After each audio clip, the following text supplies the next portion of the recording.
my dear student. So today we are going to learn English, and in English we learn grammar. So grammar topic is parts of speech. Parts of speech is very important parts for exam and your daily knowledge. Some question is coming on this part in your exam, so it's very important part for you. So before we going to learn parts of speech, I will tell you something about this topic. So first, what is mean by parts of speech? In Marathi you can say parts of speech means शब्दांच्या जाती.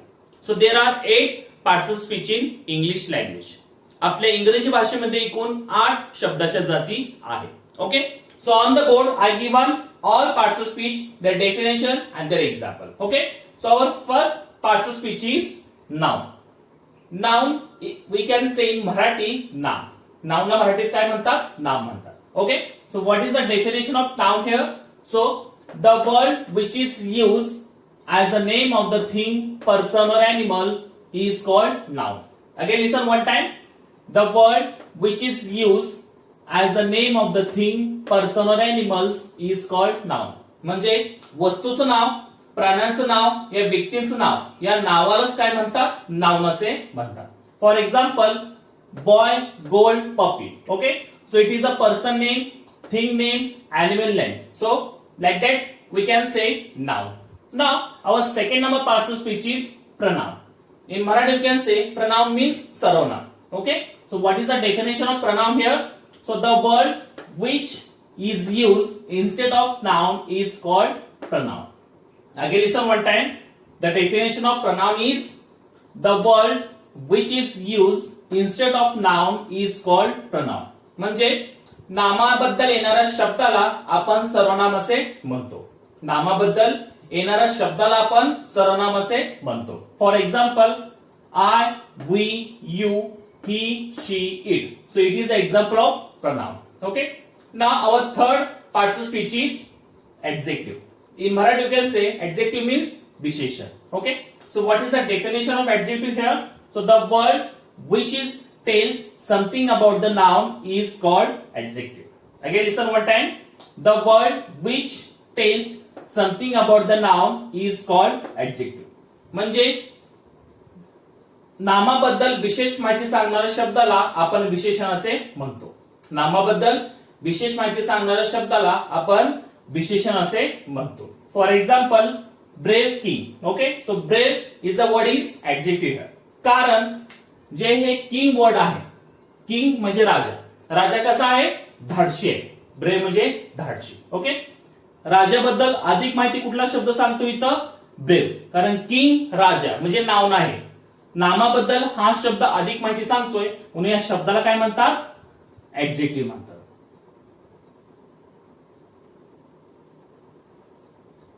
Understood? Now our four parts of speech is verb. In Marathi you can say verb means क्रियापद. Okay, so what is the definition of verb here? So the word which completes the meaning of the sentence is called verb. Again listen one time.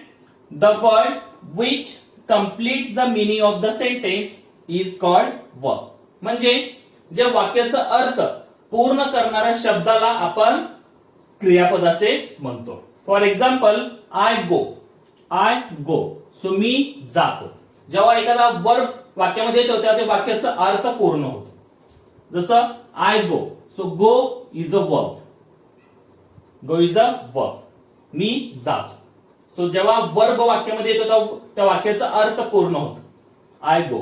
आणि in other word we can say एखादं जे action word असतं, action होती, क्रिया होती, तेव्हा सुद्धा त्या ऍक्शन वर्डला आपण वर्ब म्हणतो. Okay, so 4 number is complete. Now our fifth part of speech is adverb. In Marathi you can say adverb means क्रिया विशेषण अव्यय. Okay, so what is the definition of adverb here? So the word which tells something about the verb is called adverb. Again listen. The word which tells something about the verb is called adverb. म्हणजे क्रियापदाबद्दल विशेष माहिती सांगणाऱ्या शब्दाला क्रियाविशेषण अव्यय असे म्हणतात. क्रियापदाबद्दल विशेष माहिती सांगणाऱ्या शब्दाला क्रियाविशेषण अव्यय असे म्हणतात. For example I go slowly. So slowly is a adverb here. कारण जेव्हा हा गो वर्ड वर्ब आहे, क्रियापद आहे, मी जातो. कसं जाणार आहे? स्लो जाणार आहे, स्लोली जाणार आहे. ओके, जेव्हा जाण्याला हा शब्द स्लोली हा कुणाबद्दल अधिक माहिती सांगतोय? या गो बद्दल. आणि गो काय आहे? वर्ब आहे. सो वर्ब बद्दल जो शब्द अधिक माहिती सांगतो, विशेष माहिती सांगतो, त्या शब्दालाच काय म्हणतात? ऍडवर्ब म्हणतात, क्रियाविशेषण अव्यय म्हणतात. So I go slowly, so slowly is a adverb here. Understood? Now our 6th number part of speech is preposition. Preposition in Marathi you can say shabdyogi avyavya. Okay, so what is the definition of preposition here? So the words that are used before noun pronoun to show the relationship of this word to some part of the sentences are called preposition. Again listen one time. The words that are used before noun pronoun to show the relationship of these words to some part of the sentences are called preposition. म्हणजे नामाच्या आणि सर्वनामाच्या अगोदर येणाऱ्या शब्दाला आणि त्या शब्दाचा संबंध वाक्यातील दुसऱ्या शब्दाशी असणे यालाच काय म्हणतात? शब्दयोगी अव्यय असे म्हणतात. For example, his book is in his box. Okay, so in is a preposition. In, on, under, behind. So like that is example of preposition. Understood? Now our 7th number parts of speech is conjunction. Conjunction in Marathi you can say ubhayanavi avyavya. Okay, so what is the definition of conjunction here? So the words that join together two or more words, phrase, sentences are called conjunction. म्हणजे दोन शब्द, दोन वाक्य या दोन phrases जोडण्यासाठी ज्या शब्दाचा वापर केला जातो त्या शब्दालाच उभयनवी अव्यय असे म्हणतात. दोन शब्द किंवा दोन वाक्य किंवा दोन फ्रेज जोडण्यासाठी ज्या शब्दाचा वापर केला जातो त्या शब्दालाच उभयनवी अव्यय असे म्हणतात. For example, and but. So and but हे कंजंक्शन आपण काय करतो? दोन वाक्य, दोन शब्द किंवा दोन फ्रेज जोडण्यासाठी यूज करतो, त्यालाच काय म्हणतात? कंजंक्शन म्हणतात. Understood? Now our last parts of speech is interjection. Interjection म्हणजे केवल प्रयोगी अव्यय. Okay, so what is the definition of interjection? So interjections are the words that express an emotion or some sudden feeling. म्हणजे मनातली जी भावनाचा उद्रेक असतो त्या भावनेचा उद्रेक या शब्दांना आपण काय म्हणतो? केवल प्रयोगी अव्यय असे म्हणतो. For example, alas he died at last. So alas हे काय झालं? आपल्या एखाद्या मनातून भावनेचा उद्रेक होतो, त्या भावनेचा उद्रेक होणाऱ्या शब्दाला आपण काय म्हणतो? केवल प्रयोगी अव्यय असे म्हणतो. Okay, so alas is an example of interjection.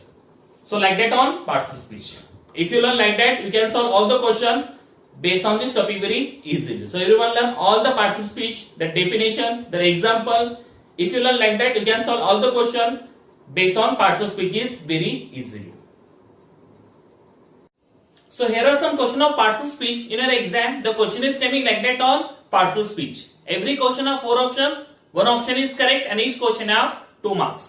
Look on the board. Here are some question of parts of speech. In every time I told you, when you solve any questions, read at least 2 times. If you read 2 times questions, we recognize the meaning of the question and you easily solve that question. So same here, we read all the question 1 time and second time we try to solve it. So everyone look on the board and listen carefully.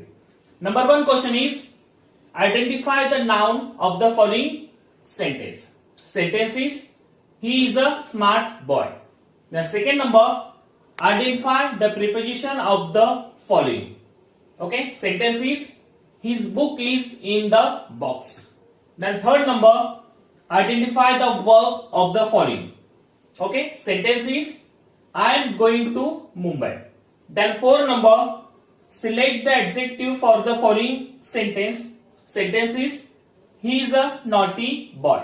Then fifth number, identify the pronoun of the following. Sentence is, they can see things. Okay. The sixth number, identify the underlined word. Okay. Sentence is, cat is sleeping under a tree. Underlined word is under. Then seventh one, identify the adverb of the following. Sentence is, the bride looked very beautiful. Then 8th number, select the interjection of the following. Okay. Sentence is, oh, excuse me. So like that question on parts of speech. Now we try to solve it. So number 1 question is, identify the noun of the following. खालील वाक्यामधलं noun म्हणजे नाम हे identify करा, शोधा. Okay. Sentence is he is a smart boy. He is a smart boy. या वाक्यामधलं noun म्हणजे नाम कुठलं आहे ते आपल्याला शोधायचे. Number 1 option is he. Second number smart. Third number boy. Last is. So noun means name of the person, place, thing. Okay. व्यक्तीचं नाव, वस्तूचं नाव किंवा प्राण्याचं नाव ह्याला काय म्हणतात, नाउन म्हणतात. सो कुठे आहे एखाद्या व्यक्तीचं नाव. 1 number no, second number no, third number boy. So boy is a noun. तर एखाद्या कॉमन नाउन सुद्धा आपण चालू शकतो. So boy is a noun here. So option number 3 is correct. Boy. Okay. Then our second number question is identify the preposition of the following. Identify the preposition. Preposition means we can say शब्दयोगी अव्यय. शब्दयोगी अव्यय ते आपल्याला शोधायचे. Sentence is his book is in the box. His book is in the box. या वाक्यातलं preposition कुठलं आहे? So number 1 option is in, second number book, third number his, and last one is box. So which is the preposition in this sentence?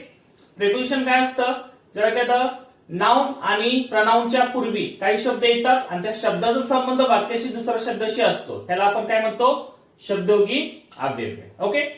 So in, on, under, between, like that is preposition. So which is this? In. So in is a preposition here. Okay. So where is the in option? Option number 1, in. So in is a preposition. Now our third number question is identify the verb of the following. Verb म्हणजे क्रियापद. खालील वाक्यामधला क्रियापद ओळखा. Okay. So sentence is I am going to Pune. I am going to Pune. या वाक्यातलं verb कुठलं आहे? So option number 1 I am, second number I, third number going, last is Mumbai. So verb म्हणजे क्रियापद. काहीतरी क्रिया करणारे शब्द असतात त्याला काय म्हणतात, क्रियापद म्हणतात. इंग्लिश मध्ये verb म्हणतात. So I am going to Mumbai. So I is subject, am is a helping verb, going is a verb. Going is a verb. To Mumbai is a object. So I subject, am helping verbs and going is a verb. Okay. Verb म्हणजे काहीतरी क्रिया होते. मी मुंबईला चाललो. Yeah like that is verb here. So where is going? Option number 3. Going option number 3 is correct here. Going is a verb in this sentence. Okay. Now 4 number select the adjective for the following sentence. Select the adjective. Adjective म्हणजे विशेषण. खालील वाक्यातलं विशेषण ओळखा. Okay. Sentence is he is a naughty boy. He is a naughty boy या वाक्यातलं विशेषण एडजेक्टिव्ह कुठलं आहे? विशेषण म्हणजे काय की नामाबद्दल विशेष माहिती सांगणाऱ्या शब्दाला आपण विशेषण असे म्हणतो. So option number 1 he, second number boy, third number naughty, last is. So which is adjective here? Suppose boy is a noun. So boy म्हणजे मुलाबद्दल कुठला शब्द अधिक माहिती सांगतोय? He is a naughty boy म्हणजे तो एक खोडकर असा मुलगा आहे. सो खोडकर म्हणजे नॉटी हे कुणाबद्दल सांगतोय? या बॉय म्हणजे या नाउन बद्दल अधिक माहिती कुठला शब्द सांगतोय? हा नॉटी सांगतोय. So naughty is a adjective. Naughty हा शब्द काय सांगतोय? एडजेक्टिव्ह सांगतोय. कारण बॉय बद्दल अधिक माहिती कुठला शब्द सांगतोय? नॉटी. मुलगा कसा आहे? खोडकर आहे. So naughty is a adjective. So where is the naughty word? 1 number no, second answer no, third number is naughty. So option number 3 is correct here. Okay. So now fifth number identify the pronoun of the following. खालील वाक्यातलं pronoun म्हणजे सर्वनाम कुठलं आहे ते आपल्याला ओळखायचं. So sentence is they can see things.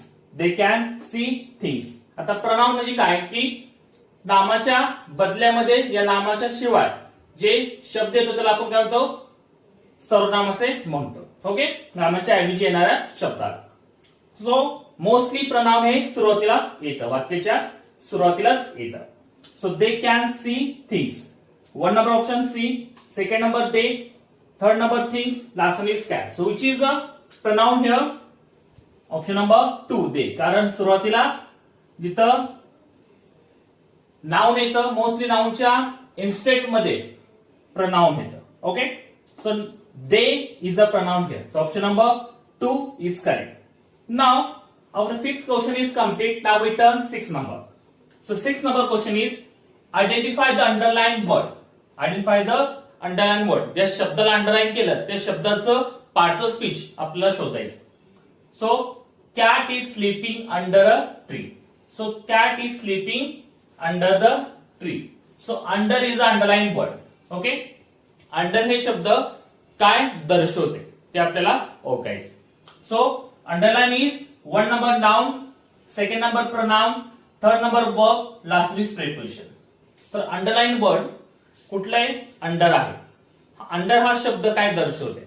Noun म्हणजे नाम दर्शवते, प्रोनाउन म्हणजे सर्वनाम दर्शवतोय, वर्ब म्हणजे क्रियापद आहे का प्रीपोजिशन म्हणजे शब्दयोगी अव्यय आहे. तर काय दर्शवते हे? अंडर.